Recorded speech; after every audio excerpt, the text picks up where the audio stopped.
Brake hose on a vehicle, well, almost always it's never inspected. People assume that it's working just fine because it's not leaking, but there could be issues with the brake hose internally that could be causing a restriction, or there could be other signs of wear on the outside of it that can clue you in to a future failure. First of all, look at the outer layer of the brake hose. Make sure that there are no cracks, no signs of abrasion, or other damage to the outer layer that could indicate that something internally is wrong with the hose. Look at the fittings on the hose. Make sure that they're not overly rusty or corroded.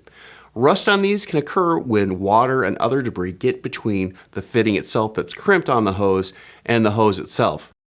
This can often restrict the line and cause an issue with brake drag or no brake action in a wheel at all.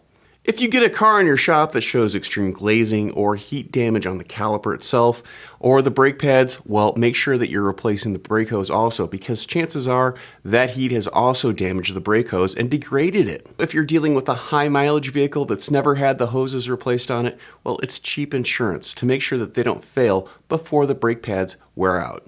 Another reason to replace the brake hoses on a vehicle, well, if the customer has put something other than brake fluid in the master cylinder, well, you might want to change out those brake hoses to prevent any internal delamination or damage to the internal components of the hose.